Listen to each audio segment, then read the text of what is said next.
Welcome back. Rob Shore here with On My Mind. This is that occasional series, which is getting to be more frequent than occasional, where I need to share with you some things that have crossed my desk, come into my brain, or have otherwise occupied my thoughts. Share them with you and tell you what's on my mind and ask you what's on yours. So at the end of these episodes, if you've not been listening, I say, that's what's on my mind, what's on yours? And I give you my email address. And lo and behold, I got an email.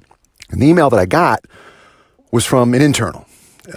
And it was a really rather interesting story. And I'll try to mask who this is as best as I can. This internal wholesaler was in a different industry.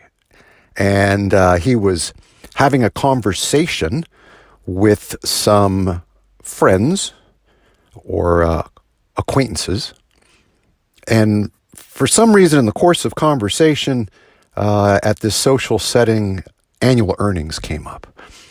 And this young man, and he is young, he's just over 30, this young man had just cracked 200,000 in earnings, which is, pretty good for 31 years old. Sales in a different industry. Problem was, he was standing around with some wholesalers, and they were a little bit full of themselves that they were making plus 400.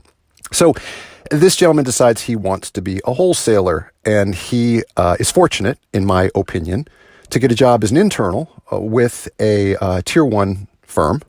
And he's been on the desk for 9 months. He's taken a significant cut in income, and he wants to be able to get out into the field. And do I have any actionable advice on how he can make that leap? Wow. Well, you asked, so here's what's on my mind. As I looked at your LinkedIn profile, I see that you've been in the financial services world for a very short period of time, call it 2 years. You did a stint as a financial advisor, and now you are on an internal desk. You've been on the internal desk for 9 months, and the reason that you say you are feeling compressed in your shorts, my words, not yours, is because you've taken this dramatic cut in pay to be able to eventually grab the brass ring that is external wholesaling. So, being that you got kids and your wife is staying at home, I understand. I understand that you took a cut to have a potential promise of something in the future. But here's the issue. You knew, because you said it, that you work for a firm that historically doesn't put people out in the field for 3 to 5 years. As a matter of fact, if you look at the trajectory of internals becoming externals, yes, there are the outlying circumstances where an internal on a desk gets out in a year or 2 or 3 because necessity dictates, or they are simply a superstar, or there's a territory that opens up that aligns with their skill set. But you've been on the desk for 9 months. And in this particular case, I happen to know who runs your channel. And I don't necessarily know that that individual would be someone who would be inclined to take a 9-month internal off the desk. Now, this may sound harsh and you may not like the answer, but I'm just trying to be real with you. You said you've gone through our website and that you've read the 10 ways inside wholesalers can dominate in their role, paraphrasing the title of the actual post. And I'm glad you did. And I hope you consume everything on Wholesaler Masterminds.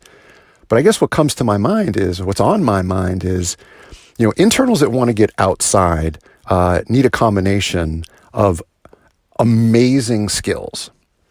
And one of those skills needs to be a balance between antsiness and patience. You need to be pleasantly persistent, but you also need to understand that there's only so many jobs. And I guess what's on my mind here is you put yourself in this situation. You put yourself in this situation where you left an industry where you were making real money. $200,000 at under 30 years of age is real money. You were making real money, and you decided that you could make more, which is fine, of course. But now you're antsy because you had to adjust your lifestyle because you took a job that was a pathway to getting outside, but you're not outside yet. You've got some decisions to make. And the decisions that you have to make revolve around, can you wait it out? Now, if you can't wait it out, then what do? Well, you leave your tier one mutual fund company and you start a hunt for any wholesaling job anywhere. And that might include some tier two or tier three provider of a product that is not necessarily name brand mutual fund product or name brand annuity product or name brand life insurance product. You might have to go to some obscure asset manager. You might have to go to some lesser known, lesser rated insurance company. You might have to go to some alt firm that is just trying to get their foot in the door. They're still trying to find selling agreements. You got a choice to make. You can go be a wholesaler. You can go be a wholesaler for a lesser organization, or you can stay in place. And I won't say wait your turn because that sounds terrible, but know that there's a pathway to get you outside. And as long as your management has indicated you're doing all the right things and you're on the right path, then the promise would appear to be there. This happens all the time. This conflict of I'm itching to get outside. I have the skills to get outside. I've seen others get promoted to go outside. And here I am still sitting on the desk. Well, if you're really that tired of sitting on the desk, even though you've been on it for 9 months, I would say go figure out a place where you can wholesale for a lesser organization and you work for a stellar organization. Go, where can you wholesale for a lesser organization, but get your time card stamped as a wholesaler? And oh, by the way, before I leave you, I will say that there's an extraordinarily high likelihood that other organization isn't going to pay you $400,000 a year. No, you'll probably start at that tier 2 or tier 3 organization at 200, 2.25, and that's if you hit all your benchmarks. Well, that's what's on my mind. What's on yours? Send me an email, rob@wholesalermasterminds.com.